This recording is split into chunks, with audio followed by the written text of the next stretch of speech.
Good morning. तर आपण काल बघितलं होतं क्रिप्टोग्राम्समध्ये फर्स्ट डिव्हिजन.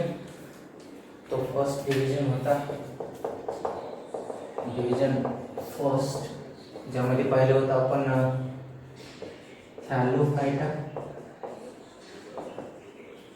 थॅलोफायटाच्या कॅरेक्टरिस्टिक्स बघितलं होतं आपण, त्या कशा टाईपच्या आणि how they are differentiate from other plants. Now division second division बघायचं आज आपल्याला. तो म्हणजे ब्रायोफायटा. प्लांट क्लासिफिकेशन कसं होतं बघा. तुम्ही बघितलं की इथं एक वॉटरच्या हॅबिटॅट ठेवणाऱ्या प्लांट्स होत्या, जे की पाण्यामध्ये ग्रो करत आहेत. पाण्यामध्ये त्यांचं लाईफ स्पॅन होतं, सगळंच्या सगळं तिथंच त्यांचं रिप्रोडक्शन झालं. त्यांचं जे काही लाईफ सायकल आहे ती पाण्यात असायची. आणि त्या थॅलोफायटाला आपण बघितलं होतं की त्यांच्याकडं रूट्स नव्हत्या, स्टेम नव्हत्या आणि लिव्स पण सेपरेट नव्हत्या. तर तसाच काही हा प्रकार आहे. थोडंसं त्यांच्यापेक्षा थोडेसे मॉडिफाईड प्लांट्स म्हणून या ब्रायोफायटाचे असतात. आता आपण एक लक्षात ठेवायचं, प्लांट्स विषयी बोलतोय याचा अर्थ they are the autotrophs. Obviously ते ऑटोट्रॉप्स असतील, कारण त्यांच्याकडं पिगमेंट असतो. कोणता पिगमेंट? क्लोरोफिल पिगमेंट असेल. They can perform photosynthesis and they produce their own food. So these all plants are able to produce their own food. या ठिकाणी autotrophic हा तर त्यांचा कॅरेक्टरिस्टिक असणारच आहे. सोबतच आता जसं आपण बघतोय की नवीन काहीतरी कॅरेक्टर्स याच्यामध्ये असतील, म्हणूनच यांना सेपरेट आउट करण्यात आलेलं आहे. सो हिअर ब्रायोफायटाचा एक सगळ्यात महत्त्वाचा कॅरेक्टरिस्टिक म्हणजे या प्लांट्सची ओळख आहे. These are said to be amphibians of plant kingdom.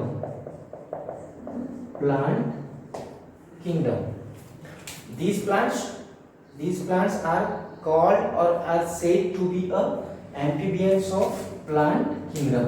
Amphibians म्हणून यांना ओळखलं जातं प्लांट किंगडम मध्ये.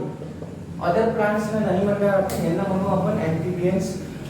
हे अँफिबियन असतं काय, तर कुठलाही ऑर्गॅनिझम, फॉर एक्झाम्पल आपण जर ॲनिमलच्या केसमध्ये बघितलं, जर फ्रॉग बघितलं, फ्रॉग असा ऑर्गॅनिझम आहे जो की वॉटरमध्ये पण सर्व्हाइव्ह करू शकतो, ॲज वेल ॲज लँडवरती पण सर्व्हाइव्ह करू शकतो. म्हणजे तो जगू शकतो कुठं? जमिनीवरती पण, पाण्यात पण.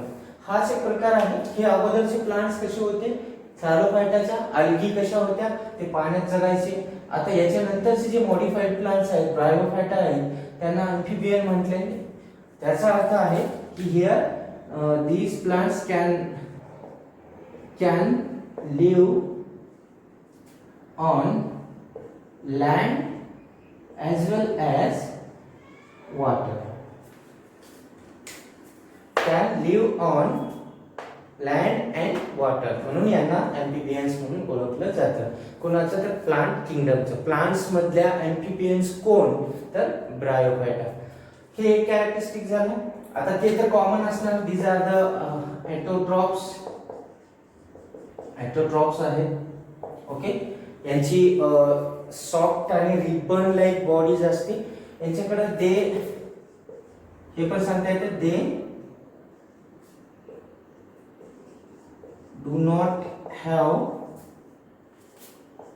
true roots, stem and leaves. आपण इथे वर्ड काय वापरला बघा. अल्गी मध्ये तसं वापरलं नव्हतं. They do not differentiate into root, stem and leaves. पण इथे काय म्हणतोय? They do not have true roots. True हा वर्ड बघा, true roots, stem and leaves. तर अशा प्रकारचे यांच्याकडे एक ट्रू रूट आहेत. हे रूट्स आहेत असं म्हणता येत नाही.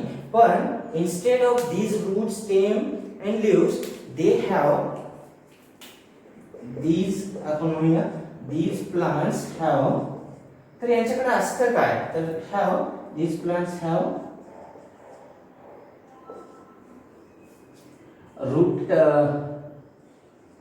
रूट लाईक, आपण स्मॉल लेटर मध्ये रूट लाईक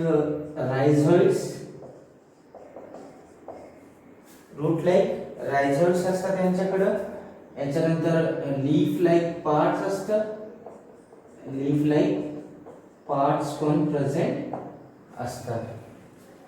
तर हे कॅरेक्टरिस्टिक यांच्या वेगळ्या आहेत. स्टेम लाईक आपल्याला स्टार्क पण दिसतो यांच्याकडे, स्टार्क प्रेझेंट असतो. स्टेम लाईक स्टार्क ते पण प्रेझेंट असतं. काही जर तुम्ही मार्किनशियाचं जर डायग्राम बघितली पुस्तकमध्ये तर ते तुम्हाला स्टार्क दिसतो, जे की कॅप्सूलला कनेक्ट करत असतो वरती. हे आहे यांचे कंप्लीट म्हणजे ट्रू टाईपच्या रूट्स तर नाहीत, पण त्यांना आपण म्हणतो rhizoids. They have rhizoids are the root like structure which are responsible or able to attach to the substratum to stand the particular species of bryophyta. त्यांच्या कुठल्याही प्लांट्सना रायझोइड्सचा राहण्यामागचा उद्देश काय असेल, तिथं एखादा एरिया आहे तिथं अटॅच करून ठेवणं आणि तिथून काही न्यूट्रिएंट्स वॉटरचं ॲब्झॉर्प्शन करण्यासाठी या रायझोइड्स जे आहेत त्या यांच्याकडं अवेलेबल आहेत. पण that rhizoids are not a true roots. Okay, हे एक लक्षात ठेवायचं आहे. नेक्स्ट पॉइंट जो आहे यांच्याकडं,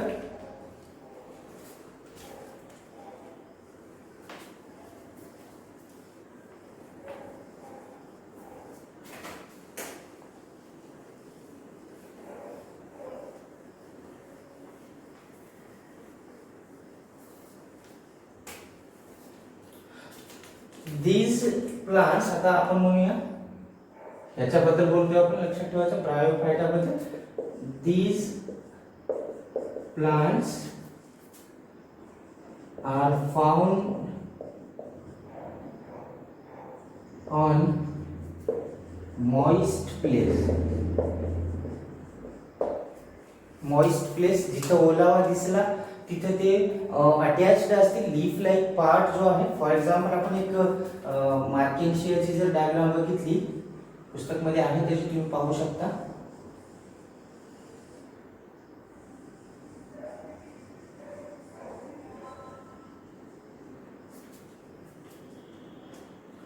टाईपची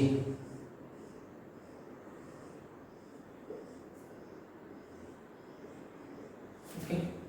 अँड आपण खाली यांना रायझोइड्स दाखवू.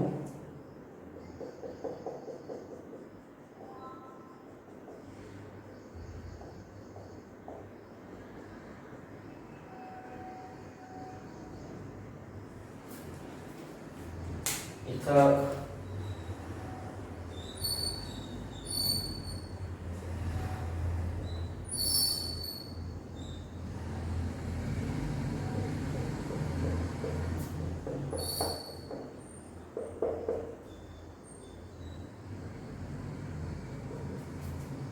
स्टार्क पण दाखवून टाकूया आपण. मार्किनशिया आहे हा,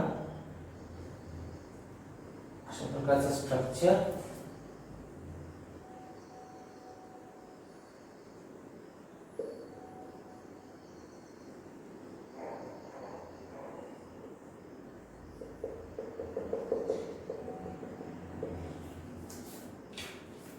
दिस इज कॉल्ड कॅप्सूल. हे आहे कॅप्सूल. त्याचं काय रोल आहे मी सांगणार आहे. This is the Starc. आता हे कसं दिसतंय बघा, आपला स्टेम सारखं स्ट्रक्चर दिसतोय, पण ऍक्च्युली तो स्टेम नाही. तो कुठून आलाय बघा, इथं लीफ लाईक एक स्ट्रक्चर आहे, पण हे ऍक्च्युली हा लीफ नसून तो लीफ लाईक एक पार्ट आहे, स्ट्रक्चरच आहे त्या ह्या पर्टिक्युलर ब्रायोफायटाच्या स्पेसीस आहे. तर ती स्पेसीस कोणती आहे, ही आहे स्ट्रक्चर ऑफ मार्केन्शिया.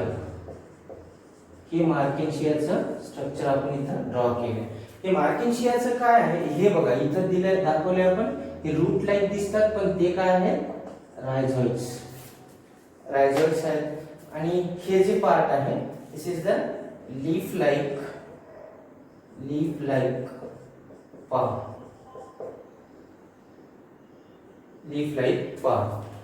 तर हा स्ट्रक्चर आहे कशाचा एक ब्रायोफाइटचा, त्यामध्ये एक्झाम्पल जर पाहिलं तर तो मार्केन्शिया. असंच अँथोसिरसचा डायग्राम आहे, त्याच्यामध्ये पण तुम्हाला बरेचसे असे वरती त्यांचे कॅप्सूल दिसणार आहेत वरती फॉर्म झालेल्या. याच्यानंतर आपल्याकडे फ्युनेरिया आहे, ज्याला मॉस म्हणतोय आपण. एक्झाम्पल्स मध्ये दुसरं एक्झाम्पल पण घेता येतं आपल्याला, फ्युनेरियाचा घेता येतो, फ्युनेरिया. याच्यानंतर घेता येतो थर्ड एक्झाम्पल मध्ये अँथोसिरॉस, सिरॉस. याच्यानंतर आपल्याला रिक्सिया पण घेता येतो. रिक्सिया पण हा एक ब्रायोफाइटच आहे. तर these are the some examples of this division ब्रायोफाइटाच्या काही एक्झाम्पल्स आहेत. हे स्ट्रक्चर आहे. आता ह्याच्यामध्ये आपण काय सांगितलं की these are found on moist places, म्हणजे जिथं ओलावा दिसणार तिथं हे अटॅच्ड असतात. कधी कधी तर तुम्हाला जर तुम्ही फोर्ट बघितला असेल, किल्ला वगैरे एखादा, तर त्याच्या वॉल्स वरती जिथे जिथं जर कुठं पाणी येत असेल किंवा एखादा झरा असेल तर त्याच्या आसपास दगडांवरती लीफ लाईक पोर्शन जो दिसतो दॅट इज द ब्रायोफाइट. तर ते स्ट्रक्चर जे आहे जिथे जिथं ओलं दिसणार तिथं ते फॉर्म होतात. मग त्यांचं मल्टिप्लिकेशन कसं होत असेल, तर मल्टिप्लिकेशन म्हणजे त्यांचे पॉप्युलेशन कसं वाढतो, that is the reproduction method जे आहे. हे जरी आपल्याला मॉइस्ट प्लेस वरती असताना दिसतात, पण जेव्हा त्यांना रिप्रोड्यूस करायचा असतो त्यांना पाण्याची गरज पडते. Hence we can say these plants require water for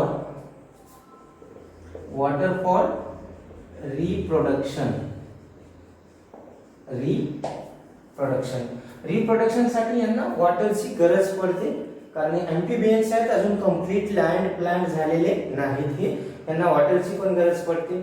सोबतच यांना यांचा जो कॅप्सूल आहे हे दाखवले आपण, याचं काम आहे याच्यामध्ये काही स्पोर्स प्रोड्यूस होतात.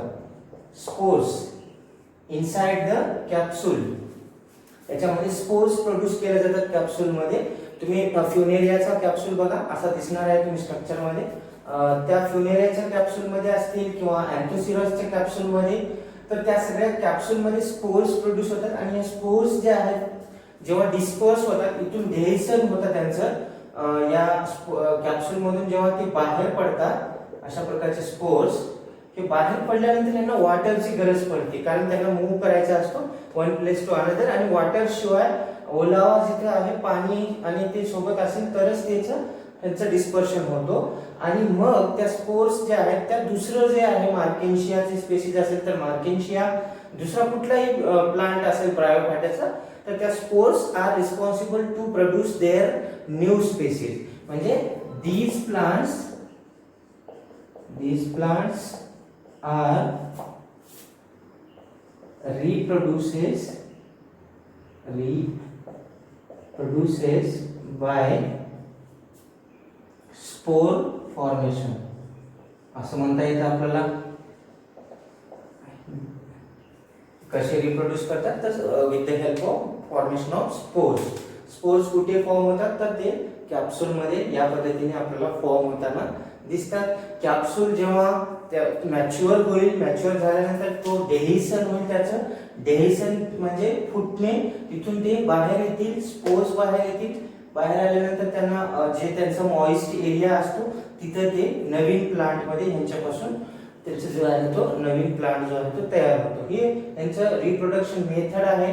तर दीज आर द कॅरेक्टरिस्टिक. याच्या व्यतिरिक्त तुम्हाला माहितीच आहे की these are the plants, so they can produce their own food. म्हणजे ते ऑटोट्रॉप्स आहेत, क्लोरोफिल पिगमेंट पण आहे त्यांच्याकडे, आणि बाकीचे सगळे कॅरेक्टर्स तर ते सिमिलर असतील as like other plant, like algae सारखे म्हणू शकतो. आता याच्यामध्ये कॉमन काय आहे, तर इथं बघा थॅलोफायटा. आपण थॅलोफायटा काय कोणाला म्हटलं होतं की plants or organism which can not be distinguish or differentiate into root, stem and leaves. तर त्याच्याकडे कुठलेच असे पार्ट्स नाहीत, तर आपण यांना पण ट्रूली डिस्टिंग्विश झाले असं म्हणता येत नाही, कारण रूट लाईक रायझोइड्स प्रेझेंट आहेत, लीफ लाईक पार्ट आहे, लीफ लाईक आहे, स्टेम लाईक आहे, पण these are not a true root, stem and leaves. Okay, so these are also called thalloid type of plants. These are thalloid type of plants. These are thalloid type of plants. हे mix करून टाकसा. ही part इकडचा आहे. आता थॅलॉइड टाइपचं structure आहे, थॅलस सारखंच दिसणार आहे. हे तर झालं. आणि याच्यामध्ये आपण थॅलोफायटामध्ये बघितलं होतं की तिथे युनिसेल्युलर पण होत्या, मायक्रोस्कोपिक स्ट्रक्चर होती, त्याच्यामध्ये युनिसेल्युलर पण होत्या आणि multicellular. But here there are only multicellular organisms. इथं दे आर मल्टी सेल्युलर असं म्हणता येतं. They are multicellular. So this is the bryophyta. Characters जे आहेत त्या पॉइंट वाईज तुम्ही नोट करून ठेवा आणि नोट्स काढायचे. आणि जशी मी इथे डायग्राम काढलेली आहे, आणखी 2 डायग्राम दिलेले आहेत तुम्हाला. अँथोसिरासची आहे पुस्तकमध्ये, सोबतच आहे फ्युनेरियाची म्हणजे मॉसची. त्या 2 डायग्राम आणि ही डायग्राम तिथं त्याच पॉइंटच्या बाजूला ड्रॉ करायचं. ओके.